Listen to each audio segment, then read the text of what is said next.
നമസ്കാരം. വീണ്ടും മണിപ്പേച്ച് Malayalam YouTube channel വഴി നിങ്ങളൊക്കെ കാണുന്നതിൽ എനിക്ക് വളരെ സന്തോഷം. ഇന്നലെ 140 പോയിന്റ് കയറ്റിയെന്ന് നിങ്ങൾ വളരെ സന്തോഷത്തിലിരുന്നു. ഇന്ന് റാള ഇട്ടായിരുന്നു. ഇത് ഞാൻ സംസാരിക്കുന്ന സമയത്തിൽ 245 പോയിന്റ് താഴെ ഇറങ്ങിയായിരുന്നു. ഇത് വളരെ ലേറ്റാണ് ഞാൻ സംസാരിക്കാൻ തുടങ്ങി. രാവിലെ 250 പോയിന്റ് താഴെ ഇറങ്ങിയായിരുന്നു. മ്യൂച്വൽ ഫണ്ടിൽ അവരവരെ കാശിന് അവിടെ ഇറക്കിയായിരുന്നു. അങ്ങനെ ഇറക്കിയ സമയത്തിൽ കുറച്ച് നേരം കഴിഞ്ഞിട്ട് ഒരു കല്ലിനെ തൂക്കി തലയിലിട്ടത് പോലെയാണ് എഫ് ഐ പറഞ്ഞത്. തിരിച്ചും അത് താഴെ വീണായിരുന്നു. ഞാൻ എപ്പോഴും പറയുന്നത് പോലെ നിങ്ങളെ കാശിന് വെച്ചവർ മംഗളത്തെ കളിച്ചുകൊണ്ടിരിക്കുന്നു. വൈരസ വൈ എന്ന് പറയുന്നു. നിങ്ങൾ വെച്ചതിന് നിന്റെ കൈ പോകും. ഈ കാരണം ഇന്ന് നമുക്ക് വളരെ ലോസാണ്. ഇങ്ങനെ ഫാൾ ആവാൻ റീസൺ നമ്മൾ പറയണല്ലോ. ഇതിന് റീസൺ വന്നിട്ട് ജപ്പാനാണ്. ഇല്ലെന്ന് വെച്ചാൽ ഇന്നലെ അമേരിക്കയിൽ വന്നിട്ട് മെമ്മോറിയൽ ഡേ ഹോളിഡേ. അത് കാരണം ഇന്ന് ജപ്പാനിൽ എന്തായെന്ന് വെച്ചാൽ 1989 ശേഷം ഇതുവരെയും കാണാത്ത അത്രയും ജാപ്പനീസ് ബോണ്ടിൻ്റെ ഈൽഡ് 3% ക്രോസ് ചെയ്ത് പോയിരിക്കുന്നു. കാരണം അമേരിക്ക ജാപ്പനീസ് ഗവൺമെൻറ് കൊടുക്കാൻ വേണ്ടിയ വട്ടീന് പെട്ടെന്ന് റോക്കറ്റിൽ കയറിയായിരുന്നു.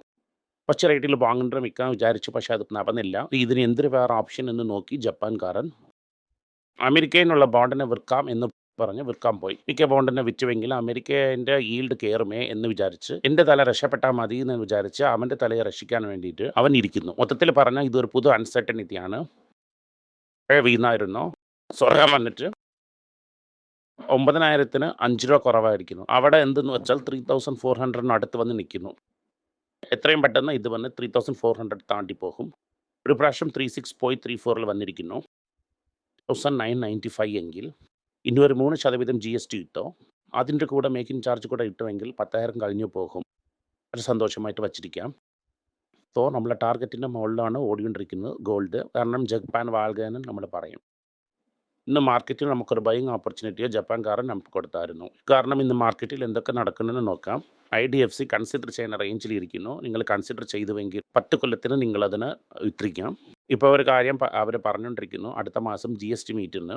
കാരണം സിങ്ക് ടാക്സിനെ കയറ്റുമെന്നും ഇങ്ങനെ പറഞ്ഞ കാരണത്താൽ ഇന്ന് രാവിലെ ITC കുറച്ച് വീക്കായിരുന്നു. നിങ്ങളൊക്കെ ഹോക്കി എടുത്തിരിക്കുമെന്ന് ഞാൻ വിചാരിച്ചു. നമ്മൾ ഊതുന്നെന്ന് പറയുന്നത് ഒരു ഹാബിറ്റാണ്. ഒരടിയാണ് കയറ്റിയെങ്കിൽ എല്ലാ സിഗരറ്റ് വരും CG പിങ്ക് തന്നെ എല്ലാ റവന്യൂവും പോകും. ഇരുന്ന് പറഞ്ഞ ഡ്യൂട്ടിയെ നമ്മൾ വാങ്ങണമെങ്കിൽ ഒരു പർട്ടിക്കുലർ ലിമിറ്റിൻ്റെ മുകളിൽ കോൺട്രാബാൻഡിനെ നമ്മൾ കട്ട് ചെയ്യണം. കോൺട്രാബാൻഡൊക്കെ നിർത്തിയെങ്കിൽ ITCയും ഗോൾഡൻ ടവർ കമ്പനി മാത്രം തന്നെ ഇരിക്കും. ഇതിൽ ഈ മുക്കോണപ്പോട്ടിയിൽ ഈവൻ ഡോമിനൻറ്റ് പൊസിഷനിൽ ഇരിക്കുന്നു ITC. ഇത് കാരണം വോളിയം കയറും. അമ്മയാർ ടാക്സിനെ കയറ്റിയെങ്കിൽ എന്താകും? സിഗരറ്റിൻ്റെ വില കയറും. വിൽക്കുന്ന സിഗരറ്റ് കുറയണ പോലെ എനിക്ക് കാണാൻ പറ്റുന്നില്ല. കാരണം നിങ്ങൾ ITCനെ ഇപ്പോൾ കൺസിഡർ ചെയ്യാൻ നിങ്ങൾക്ക് വളരെ നല്ല ഓപ്പർച്യൂണിറ്റിയാണ്. ഇത് പട്ടാസ് ലിസ്റ്റിൽ 2ാമത്തെ സ്റ്റോക്ക് നിങ്ങൾ നല്ല കൺസിഡർ ചെയ്യണം. 3ാമത് കാര്യം വന്നില്ല. പക്ഷേ നിങ്ങൾക്കിപ്പോൾ ഒരു ഷോക്കിംഗ് ന്യൂസ് പോലെ ഞാൻ ഒരു കാര്യം പറയാം. ഹാർട്ടിന് ശരിയാക്കാൻ ഒരു സൂചി ഇരിക്കുമ്പോൾ പോലെ ആ ഒരു സൂചി ഇട്ടുവെങ്കിൽ ഹാർട്ട് ശരിയാകുമെന്നും അത് പാറ്റൻറ്റ് വിൽക്കുന്നു എന്ന് പറയുന്നു. കാരണം അതിൻ്റെ വില 2 ലക്ഷമാണ്. കൊണ്ട് 2 ലക്ഷം രൂപ കൊടുക്കാൻ പറ്റുന്നില്ലെങ്കിൽ നിങ്ങൾ വിഷമിക്കേണ്ട. സ്ട്രെസ് ഫീ ഈക്വൽ മന്ത്ലി ഇൻസ്റ്റാൾമെൻറ്റ് സ്കീമിൽ അവർ മരുന്ന് വിൽക്കാൻ തയ്യാറായിരിക്കുന്നു. ഇട്ടുകൊണ്ട് മാസം 20,000 രൂപ കൊടുത്തുവെങ്കിൽ ആ കാശിനെ വാങ്ങിക്കൊണ്ട് ഓടിപ്പോകും. അങ്ങനെ സ്ഥലത്തിൽ തന്നെ നാറ്റ്കോ പോലത്തെ കമ്പനിയൊക്കെ എന്ത് ചെയ്യുന്നു ഞാൻ പറഞ്ഞായിരുന്നു. 1,000 രൂപ മരുന്നിന് 6,000 രൂപയ്ക്ക് കൊടുത്തായിരുന്നു. അല്ലെ ഒരു ഇന്ത്യൻ ഈ മരുന്നിനെ കോപ്പി അടിക്കും. സോ നിങ്ങൾ പേടിക്കേണ്ട. രൂപയ്ക്കുള്ള മാത്രം 20,000 രൂപ എന്നാകും. ഇയാളും നോവാടെക്സും 25,000 രൂപ എന്ന് പറയും, 2 പറയും. തന്നെ നാറ്റ്കോ ഫാർമ ഡോക്ടർ റെഡ്ഡി പോലത്തെ കമ്പനിയൊക്കെ നമ്മൾ കൺസിഡർ ചെയ്യണമെന്ന് പറയുന്നത്. കാരണം അവർ കൊള്ള അടിക്കുന്നു. പക്ഷെ നമ്മളതിൽ EMI വാങ്ങിയാണ് യൂസ് ചെയ്യണം. അതിൽ നമ്മൾ ഡെയിലി വാക്ക് ചെയ്ത് കൈകാലിൽ പിടിച്ചുവിട്ട് ഏതൊരു പ്രശ്നം വരാൻ നോക്കിയെങ്കിൽ നമുക്ക് നല്ലതാണ്. അടുത്തതായിട്ട് യൂണിക്കോൺ ഇന്ത്യയിൽ 100 200 നമുക്ക് ഒരു ന്യൂസ് വന്നിട്ടുണ്ട്. പക്ഷെ ഇവിടെ സംസാരിക്കത്തില്ല അതിനെക്കുറിച്ച്. യൂണിക്കോണിന് 20% മുകളിൽ ഇനി കുറഞ്ഞുകൊണ്ടേ ഇരിക്കും എന്ന് പറയുന്നു. ചില ആൾക്കാർ എന്തെന്ന് വെച്ചാൽ ബൈജൂസ് ഓയെ പോലെ പൂട്ടിട്ടുകൊണ്ടിരിക്കുന്നു. നിങ്ങളതിനെ ബുക്കിംഗ് ഇട്ടുവെങ്കിൽ അതിലൊന്നും ഇരിക്കത്തില്ല. വന്നിട്ട് ഒരു തുറന്ന് വെച്ച ഒരു പൂട്ട് പോലെയാണ്. അപ്പം സ്റ്റാർട്ടപ്സൊക്കെ അതേപതിയാണ് പറയണതല്ല, എൻ്റെ റിപ്പോർട്ടാണ് പറയണത്. ഇത് ഞാൻ മുമ്പേ പറഞ്ഞതുപോലെ അമേരിക്കയിൽ നിന്ന് കാശ് വന്നെങ്കിൽ വളരെ പ്രകാശമായിട്ടിരിക്കും. ഇതിന് കാശ് വന്നില്ലെങ്കിൽ വന്നിട്ട് വളരാൻ പറ്റത്തില്ല. അത് കാരണം ഇതാണ് ന്യൂസ്. കാരണം റവന്യൂ കുറഞ്ഞുകൊണ്ടേ പോകുന്നു അങ്ങനെ പറയുന്നു.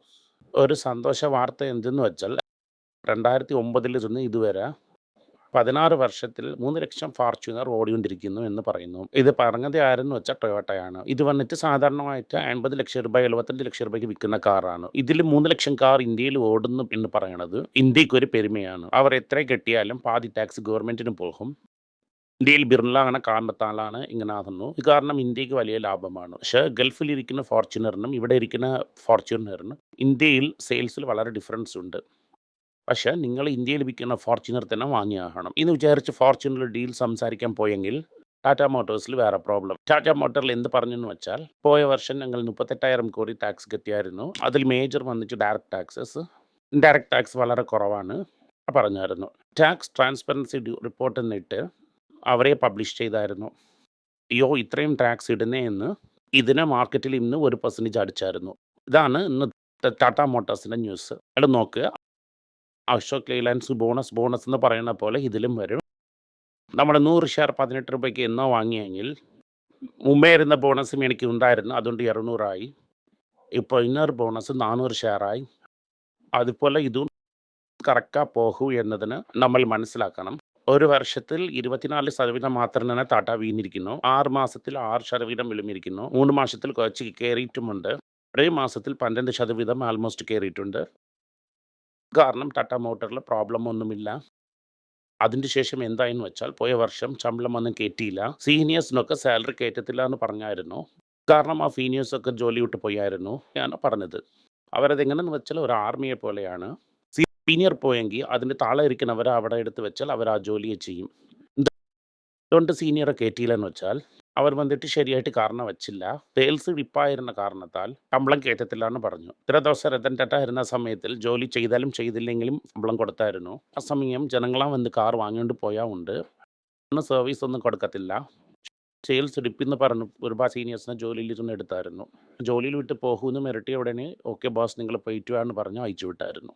കാരണം ഈ കമ്പനി സ്ട്രിക്റ്റ് ആകും. ഇത് നന്നാ തന്നെ ഇരിക്കും. Specially commercial vehicle division Ashok ലേലൻസിനെ കാട്ടിലും മോർ വാല്യൂ ആണ് എന്ന് പറയുന്ന ബ്രോക്കർ. $1 ബില്യൺ 9,000 കോടി IPO ഇട്ടിട്ടുണ്ട്. ഇപ്പോൾ ഓടി ഫാസ്റ്റിംഗ് ക്ലൗഡ്സിൽ IPO എന്ന് വെച്ചാൽ IPO സബ്സ്ക്രൈബായി ഓവർ സബ്സ്ക്രൈബ് ആകാൻ ചാൻസ് വളരെ നന്നായിട്ടുണ്ട്. വെച്ചാൽ IPO ഡേറ്റ് അനൗൺസ് ചെയ്യുന്നതിന് മുമ്പ് അടിച്ച് 2,000-3,000 പോയിന്റ് വീണായിരുന്നു. ബട്ട് ഇതിന് ഒരുപാട് ഹൈപ്പ് ചെയ്തിട്ടുണ്ട്. ഈ ഹൈന മ്യൂച്വൽ ഫണ്ട് നിങ്ങൾ കാശിനായിരിക്കും അങ്ങനത്തെ കഴിക്കാനും ചാൻസസ് ഇരിക്കുന്നു. വന്നിട്ട് 2% അപ്പിരുന്നു രാവിലെ. ക്ലാരിക്കിനൊക്കെ അശോക് ഇന്ദുജ കൊടുത്തതിന് ശേഷം ഇന്ദുജ കൃണ്ടസെന്റിന് ഹംസപ്പ് കൊടുത്തിട്ടുണ്ട്. താലാടി മാർക്കറ്റിൽ 2 അപ്പിലിരിക്കുന്നു. ഒരു വർഷത്തിൽ ബാക്ക് ടു ഹോൾഡ് ഫോമിൽ വരും. അപ്പോൾ എല്ലാവരും പ്രബലമായിട്ടിരിക്കും. മാക്സിമം പ്രോഫിറ്റ് ഇരിക്കുന്ന ആൾ.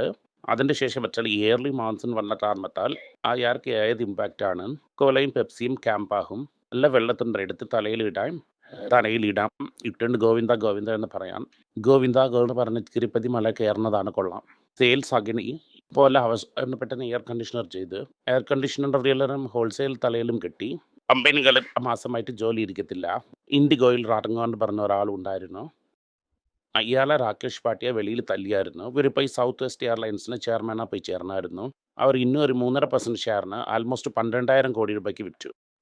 അവർക്ക് 12,000 കോടിക്ക് വിറ്റുവെങ്കിൽ ഇൻപുട്ട് കാസ്റ്റ് മൈനസ് ചെയ്തിട്ട് മീതിയിൽ ടാക്സ് കിട്ടിയോണ്ട് കാശിനെ എടുത്തുകൊണ്ട് പോകും. ഇത് തന്നെ ഇന്നത്തെ ന്യൂസ്. ഇതാണ് ഇൻഡിഗോ എന്ത് സാർ വാങ്ങിയില്ലെന്ന് ചോദിച്ചായിരുന്നു. അതന്നെ കാരണം ഇൻഡിഗോ വാങ്ങാത്തതെന്ന് ഇപ്പം മനസ്സിലായിരിക്കും. ഓവറാളെ നോക്കിയെങ്കിൽ മാർക്കറ്റ് വന്നിട്ട് വീക്കാ തന്നെ ഇരിക്കുന്നു. ഒക്കെ പട്ടാസ് ലിസ്റ്റിൽ എല്ലാം ഫ്രീ ആയിരിക്കും. നമ്മൾ വെപ്രാളപ്പെട്ടെങ്കിൽ നമ്മൾ വലിയ പ്രോബ്ലത്തിൽ അകപ്പെടും. അത് കാരണം ക്യാച്ചിങ് ആൻഡ് ഫാളിങ് പോലെയാണ് ഇത്. വിളിന്ന് പോകുന്ന മാർക്കറ്റിൽ നമ്മൾ കത്തിനെ കറക്റ്റായി പിടിക്കണം. ഏത് കത്തിയെന്ന് അറിയാതെ കൈവച്ചുവെങ്കിൽ അത് വെട്ടും. നന്ദി, നമസ്കാരം. ഈ വീഡിയോ ഇഷ്ടപ്പെട്ടെങ്കിൽ ലൈക്ക് ചെയ്യുക, നിങ്ങളുടെ ചാനൽ സബ്സ്ക്രൈബ് ചെയ്യുക. പിന്നെ ഈ വീഡിയോയിനെ നിങ്ങളുടെ ഫ്രണ്ട്സിനും നിങ്ങളുടെ സ്വന്തക്കാർക്കും ഷെയർ ചെയ്ത് അവരെ നോക്കാൻ പറയുക. നന്ദി, നമസ്കാരം.